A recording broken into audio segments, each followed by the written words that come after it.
welcome to Outside of a Cat, because outside of a cat, a book is a person's best friend. This interview was recorded at Swancon in 2011. Swancon is a Western Australian science fiction and fantasy convention where fans and creators gather to discuss books, movies and games. Swancon has been running since 1976, and guests of honour have included Charles Stross, John Scalzi, Anne McCaffrey, Ryan Griffin, Mercedes Lackey, Anne Bishop, Terry Pratchett and Ellen Datlow. Hi, I'm Elaine Kemp and I'm speaking with Ellen Datlow from New York, former fiction editor with Omni magazine, Yes. World-renowned editor of anthologies, editor of Year's Best Fantasy and Horror. And Best Horror. And Best Horror. Yes. And it's absolutely delightful to speak with the guest of honour at Swancon. Hello, Hello Ellen. there, it's lovely to see you again. It's lovely to see you. And welcome to Swancon and to Perth. Thank you. Yeah. First time I've been here since 1995. Yeah, and that's a long time. Yes. Yes. Yeah. So, do you want to talk about the projects you've got published at the moment? Sure. Right now, unusually, I have 4 original anthologies coming out, which is really unusual. Usually I have maybe 1 or 2. One that just came out is Teeth. It's a YA anthology of vampire stories that I co-edited with Terry Windling. And Terry came up with the idea, I came up with the title. My agent said, what an awful title. I said, no, it's a perfect title. And so it's out any minute. Or actually it's out, I'm not sure it's out here officially, but it's out in America as of April 5th. So that's one of them. Yep. Yes. And what else is that? And then I have this one coming out. Naked City is urban fantasy, but it's traditional urban fantasy, more like Charles DeLint. Charles is not in it, but Peter Beagle, John Crowley's in it, Emma Bull, that kind of writer. I love Emma Bull's writing. Emma's not in this particular book, but that's the kind of Yes. urban fantasy rather than what has become urban fantasy. Yes. And that's coming out in July, so I'm really excited about that. So no And- vampires in that one? No, but there are ghouls in love. Holly Black, I call it the ghouls in love story. There's one ghoul and one not ghoul. I don't think there are any vampires in here. Not many. If any, very few. Yes. But an original John Crowley story, which I'm really excited about. And a new, what's his name? Dresden. Jim Butcher's Dresden story. And Ellen Kushner has a story from Sword Point. Yeah, it's how very a lot of people are excited about that. Yep. It's how her 2 main characters met.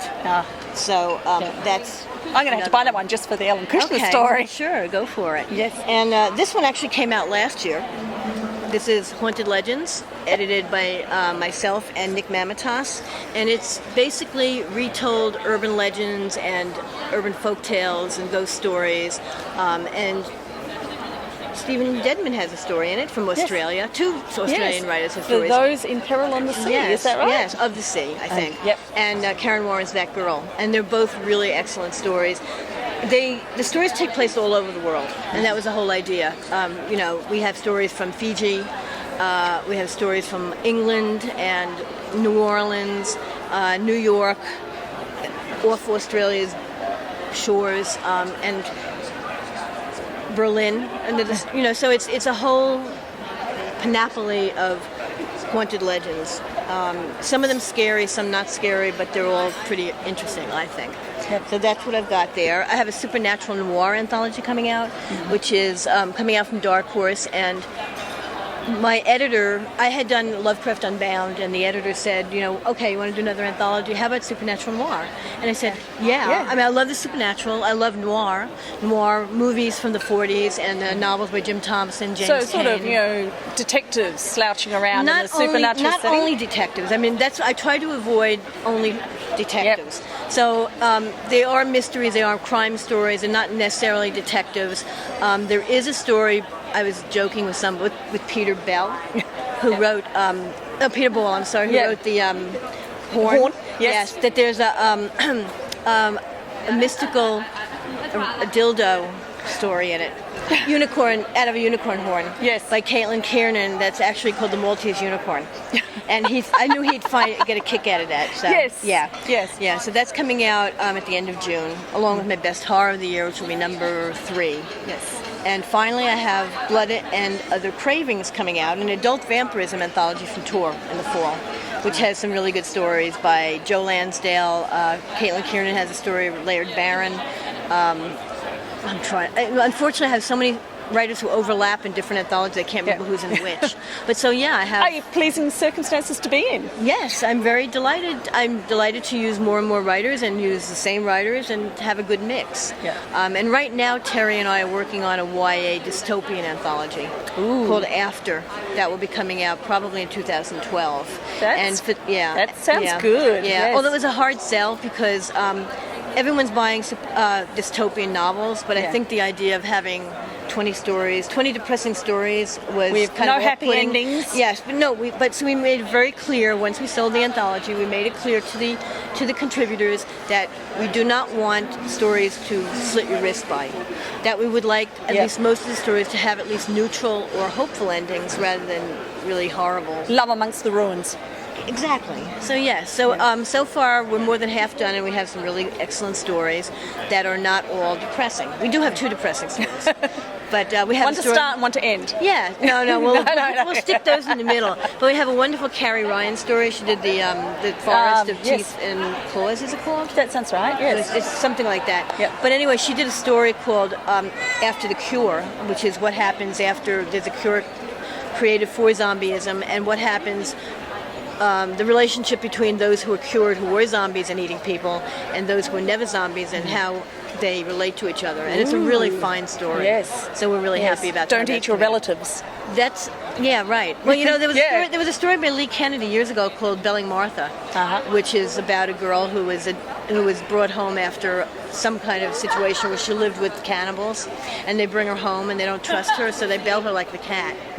No, seriously. Yeah. And the positive ending is at the end, she and a guy go off, a young man, and she doesn't eat him. I mean, she actually is able to control herself and does not eat him, and that's the happy ending. Yes. Yeah. So yeah. I'm pretty sure Cannibalism. Stephen Dedman's written stories exploring the whole cannibalism as a taboo. I'm sure. Yeah. So yeah. Okay. Well, it sounds like you've got a lot of anthologies coming out, Yes. and you've been working really hard. Yes, I'm I so am. glad you could spare the time to come to Perth. I'm delighted to be here. I am relaxing and enjoying my tribe and Yes. communing with everybody and having a great time. I'm basically your endangered species. Yes. Because I'm one of the few editors left who edits short stories exclusively. Yes. So yes, I edit science fiction and fantasy and horror stories, and have done for my whole career.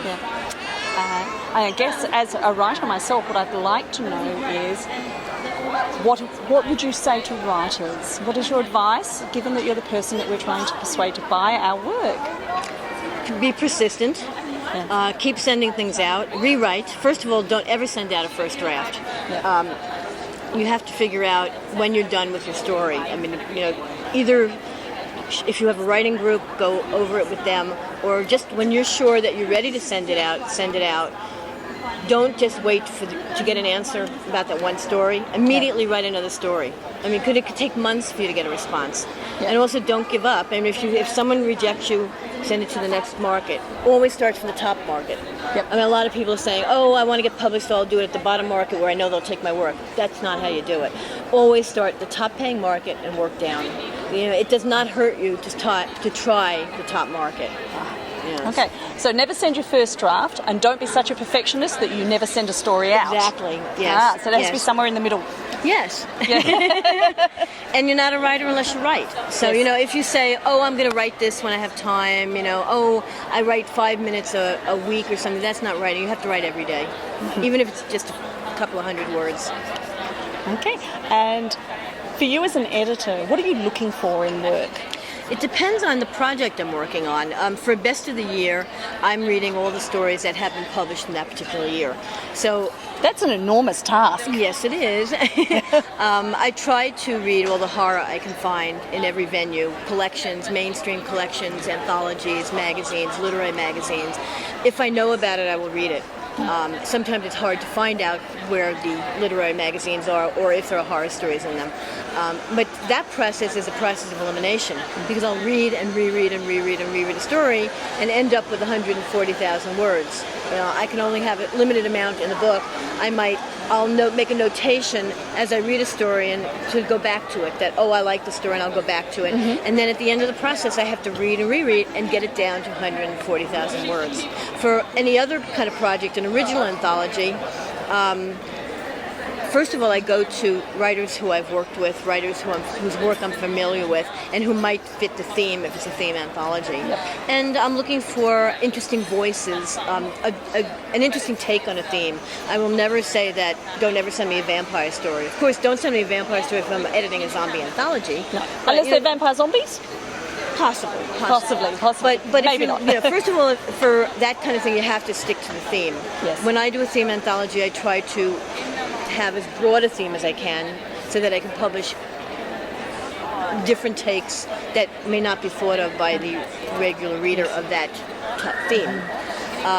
And I'm just looking for stories that pop at me, stories that I think are more than mediocre. I mean, most submissions from people who aren't used to being published and who are just starting out are not that interesting because they think they're doing something new and they're not. So they haven't read enough? Possibly, and maybe they just haven't written enough. Yes. But yeah, I mean, the thing is, you can't only read in your genre. You have to read outside your genre. You have to read. You have to be aware of what's going on. Read nonfiction. Read all kinds of things. Read short stories. Read the people whose work you like, but don't emulate them. You know, try to eventually create your own voice, which means developing what do you want to write about. You know, what matters to me as a writer. Yeah. Where is the narrative? Yeah, well, what's the point? Why am I writing this story? The worst Yes. thing is getting a story and saying, well, I don't know why the story was written. It's about nothing. So, Yes. and that's kind of a nutshell. I mean, there's a lot more to it. There is a lot more. And what about the importance of attending conventions, for instance, and forming communities with other writers and editors? Community is important. I'm not sure conventions necessarily are, but with Facebook and LiveJournal and Twittering, individual communities of people who are interested in the same thing, you don't have to be there in person. If you can't afford to go to a convention, can be expensive. Yes. But you can create communities online. I'm in several listservs of like-minded people, a ghost story community I'm on, either boards or listservs, which are mailing lists, so you Yes. need, Yahoo mailing groups. So community is helpful because it's helpful and it's harmful. If you're not careful, you can become totally ingrown. I mean, you should be aware that there are things outside your community, but it can be very supportive for writers, especially writers who live in isolated parts of a country. Yes. So, and I love conventions. I love meeting people who are readers. I love meeting writers. For me, it's an ongoing party with my friends who are writers and the editors and the agents and artists. You know, it's like this huge moving party around the world. So I like conventions a lot, especially when someone pays my way to get here from a far part. Yeah. But they can be very useful. But you also have to be careful because you're meeting someone. If you're a new writer and you're meeting an editor, you could really screw up if you're really rude. Yes. You know, I mean, that's the other thing. It's good to know what convention etiquette is, how to approach an editor. Like, you don't come over to an editor and say, hey, will you read my story? It's like, please go away. Yes. No, I will not read your story. Editors never take manuscripts with them, right? Right, exactly. There are some excellent writing workshops for new writers. There's the Clarion workshop. Yeah, you spoke to Carol earlier, Carol Riles, about going to Clarion. Yes. It's the oldest workshop, I think, and there's a Clarion West in Seattle, in New York, in the United States, and there's Clarion San Diego now, and there was Clarion South for a few years in Brisbane, which right now is on hiatus, and it can be very useful. It's like 17 writers who it's a 6-week intensive program. Each week is a different writer, and the fourth or fifth week you have an editor, and each week the participants have to write a new story and they critique each other, and it can be a very intense experience and a really good bonding experience. But it can be useful. It can be useful to make connections, but a lot of people can't afford that. But you can create your own local writing workshop groups, in your own communities. city, and that's it doesn't cost anything to do that, and it's very useful. So, Ellen, do you feel there's an Australian voice in fiction? In genre fiction, absolutely. I've been publishing Australian writers in Omni and throughout my whole career. Terry Dowling, later Karen Warren now, Stephen Dedman, Lucy Sussex. There's definitely Margot Lanigan. There's definitely an Australian voice. Much of the Australian voice is the Australian landscape, which is different from the American landscape. And keeping that voice is very important, I think, for writers who want to break into the American market. You know, some Australian writers say, well, why should I send my work to America? They're not going to want it. It's going to be too Australian. That's the whole point. I mean, why would we want, we might as well buy American writers if you're going to write in an American voice. Yes. So the whole point of sending stories overseas, which I do think is an important marketing tool, is to keep your voice. Now, by that, it doesn't necessarily mean you have to keep the spelling. It depends. No. In some publications and some anthologies, they'll want a strict, American spelling. Yeah. But as an anthologist, when I get a story that's set in Australia, I will make sure that the language, that the terminology remains Australian. If there's a problem, I will ask the author to clarify or do something. But if it's understood in context, like for example, what we call the trunk of the car, you call the boot. Now, if you talk about someone's boot, if you just say, oh, he did something with the boot, no one's going to know what you're talking about. Yep. But if you said he opened the boot of the car, everyone will understand. And so it's just doing that, and it's very simple, and you make your work just as sellable in America as it would be in Australia. And it does give the reader a different voice that they're not used to in America.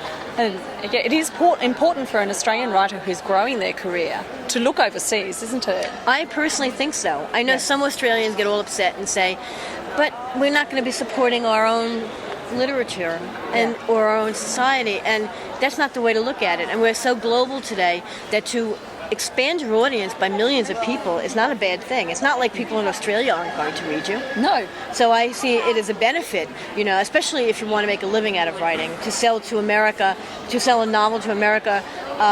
You'll have a much larger audience than just selling it to Australia. So I think part of thinking about marketing for any Australian writer is to sell their work overseas. Yes. And of course you're not restricted now by snail mail. Right. And by international checks and so on.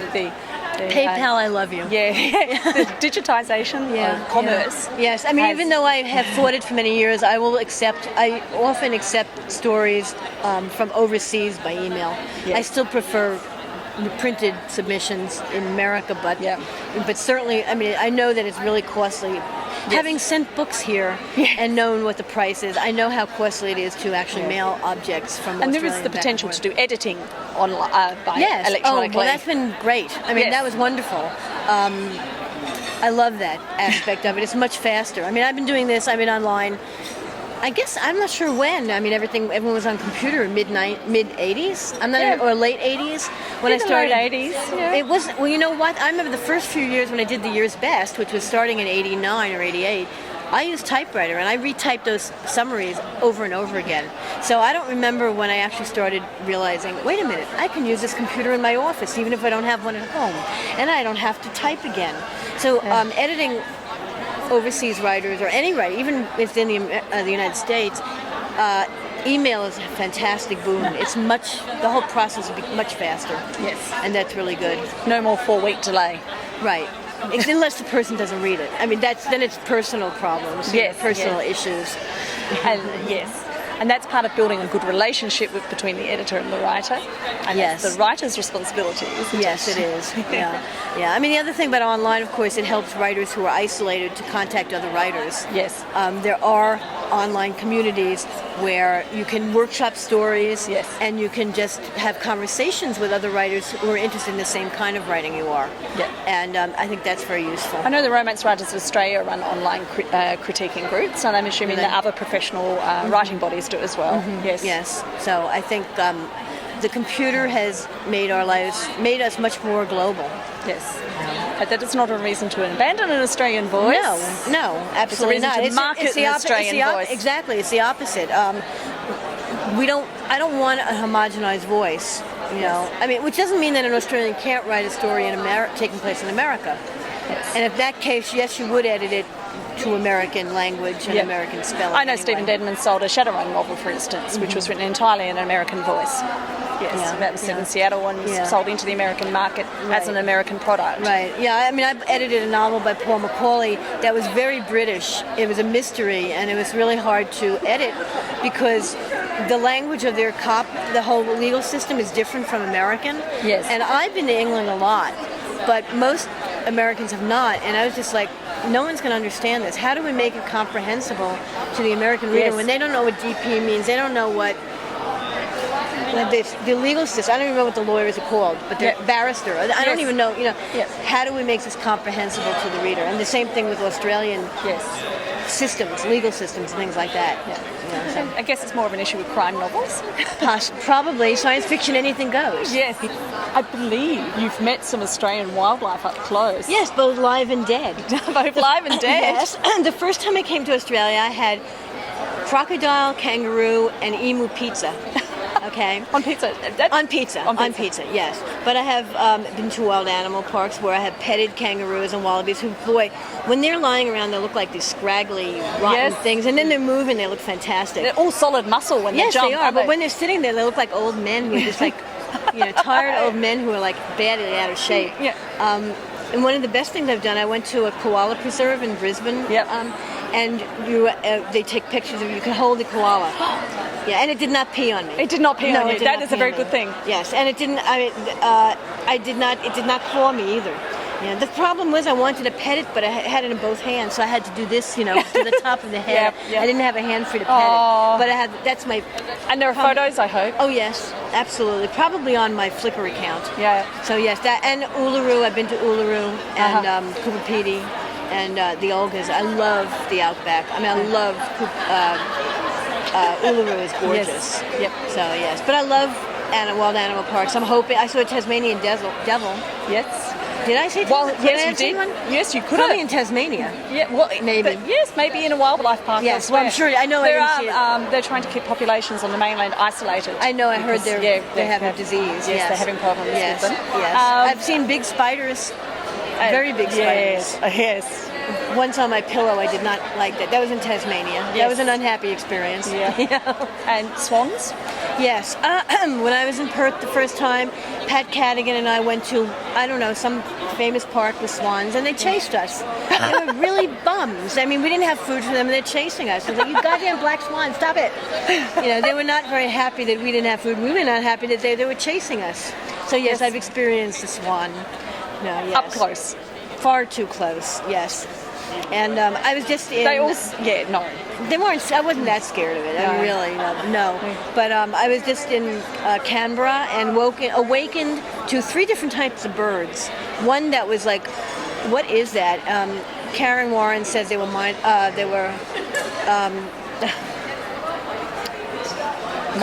no, cockatoos. Cockatoos? I mean, and I saw them flying, and they had the worst voice. I mean, they're worse than seagulls. Yes. And then something else talking to each other. She said that was probably kookaburra, I think. Yes, kookaburras. Either that or they magpies, whatever. Magpies Those warble and kookaburras Those were having cackle. conversation. There was a conversation that woke me up, and then this yowling.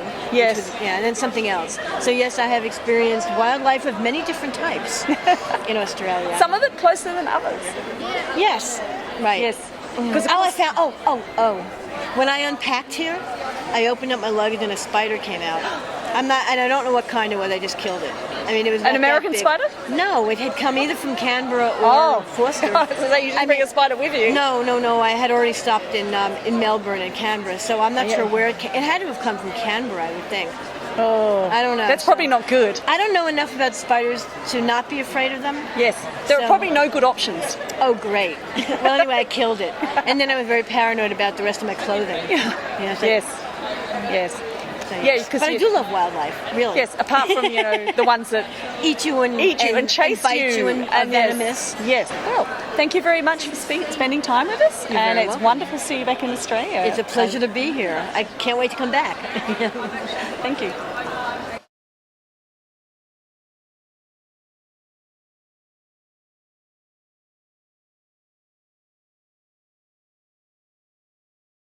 Please like, share and subscribe, and we'll see you next time. Bye-bye.